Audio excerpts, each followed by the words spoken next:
बाहूच्या शालीने, तलवारीच्या बंधनाटीने, घोड्याच्या टापानं आणि शैलाच्या टपानं छत्रपती राजाने मुद्राच्या राजाला, रयतेच्या आदर्श राजाला, ज्यांच्या भक्तीला जोड नाही, शौर्याला तोड नाही, सूर्याची शान, मराठी मनाचा धगधगता अभिमान, काळी हे सह्याद्री त्याला शंभूचा अभिमान, दैवाद्यात त्यांचं स्वयंस्थान, असे ते प्रौढ प्रताप पुरंदर, क्षत्रिय कुलवंत सिंहासनाधीश्वर, राजाधिराज श्रीमंत श्री श्री शिवछत्रपती महाराज की जय.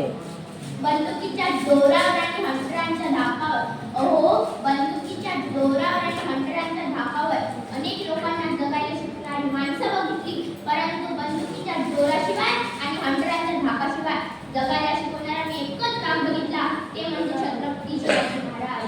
आज आपण ज्या महाराष्ट्राला आहोत तो महाराष्ट्र म्हणजे काय, तर तो महाराष्ट्र म्हणजे शिवरायांच्या विचारांचा, जिजाऊंच्या संस्कारांचा आणि शंभूच्या पराक्रमाचा साक्षीदार म्हणजे माझा महाराष्ट्र.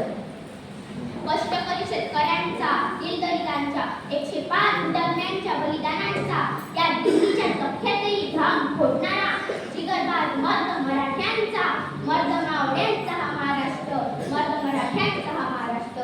आणि याच महाराष्ट्राच्या माती 19 फेब्रुवारी 1630 रोजी एका रत्नाचा जन्म झाला, ते म्हणजे छत्रपती शिवाजी महाराज. छत्रपती शिवाजी महाराजांनी त्यांच्या आयुष्यात वस्तू वापरणे आणि माणसं जपली. आपण मात्र माणसं वापरतो आणि वस्तू जपतो.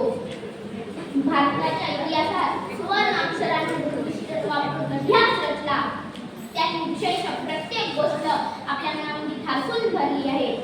एकदा छत्रपती शिवराय कर्नाटकाच्या मोहीमेतून महाराष्ट्रामध्ये परत येत होते, तेव्हा त्यांच्या वाटेत बेलवाडी नावाचं गाव होतं. तिथे एक छोटासा किल्ला होता. मल्हारराव देसाई नावाची ठाणेदार तिथे राहत होती. दादाजींना वाटले जाता जाता हा गड घेऊन जावा, म्हणून त्यांनी थोडं सैन्य गोळा केलं आणि मल्हारच्या किल्ल्यावर चाल करून गेले. मल्हारांनी मावळ्यांचा पराभव केला. दादाजींना वाटले एका बाईच्या हातून मावळ्यांचा पराभव होणं शक्य नाही, त्यामुळे त्यांनी अजून सैन्य गोळा केलं आणि मल्हार चाल करून गेले. आता मात्र मल्हाराचा पराभव झाला. त्यांनी तिला कैद करून छत्रपती शिवरायांसमोर उभे केले.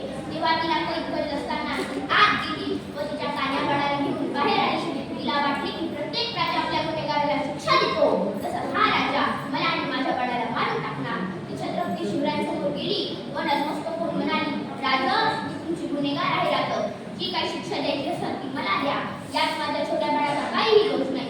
हे ऐकून छत्रपती शिवाजी महाराजांनी पोलिसांना आनंद केलं व पोलिसाला इशारा केला. आत गेले व दुधाची बाटली घेऊन बाहेर आले. छत्रपती शिवाजी महाराजांनी बाळाला उचललं व मांडीवर घेऊन त्याच्या चमच्याने दूध पाजलं आणि म्हणाले, हा जा आमच्या मांडीवर दिसताय ना, हा आमचा भासा आहे. हो म्हणजे तुम्ही आमच्या भगिनी झाल्या. कोणता भाऊ आपल्या बहिणीचं राज्य बळकावून घेतो. त्या काळातही शिवरायांनी मल्हार देसाईला राज्य परत केलं आणि तिला बाबरी जोडी देऊन सुखरूपपणे तिच्या घरी पोहोचवलं. अहो सर सुंदर, नक्कीच मला असं वाटतं की जे छत्रपती शिवरायांनी केलं ते जगाने कधीच केलं नाही आणि जे जगाने केलं छत्रपती शिवरायांनी कधीच केलं नाही. म्हणूनच तर छत्रपती शिवरायांसमोर जगाला झुकावेच लागले. अलीकडच्या काळातही एक प्रसंग तुम्हाला सांगावासा वाटतो. आता 5-6 वर्षापूर्वी इथेचे पंतप्रधान भारत भेटीवर आले होते. तेव्हा काही गाईड त्यांना प्रश्न विचारला, तुम्हाला प्रेमाचं प्रतीक असणार ताजमहल बघायचं की सोन्याचं प्रतीक असणार गोल्डन टेम्पल बघायचं. यावर इटलीचे पंतप्रधान म्हणाले, मला प्रेमाचं प्रतीक असणार ताजमहल नको आणि सोन्याचं प्रतीक असणार गोल्डन टेम्पल नको. माझ्या महाराष्ट्राच्या राजाचा इतिहास शिकवला जातो ना, त्या राजाचं रायगड मला बघायचं आहे. तेव्हा सर्वजण रायगड बघायला गेले. मला तुम्हाला एवढंच सांगावंसं वाटतं की तुम्ही जगाच्या पाठीवर कोठेही गेला आणि तुम्हाला कोणी विचारलं तुम्ही कुठून आलात आहे, तर अभिमानाने सांगा. ज्यांनी मरणालाही लाजवलं, अभिमानाने जगायला शिकवलं, त्या छत्रपती शिवाजी आणि छत्रपती संभाजी यांच्या भूमीमधून आलो आहोत. म्हणूनच तर सांगावं, ज्या मातीत जन्मलो त्या मातीचा रंग सावळा आहे. अहो ज्या मातीत जन्मलो त्या मातीचा रंग सावळा आहे. छाती ठोकून सांगते मी शुभाचा मावळा आहे, मी शुभाचा मावळा आहे. धन्यवाद.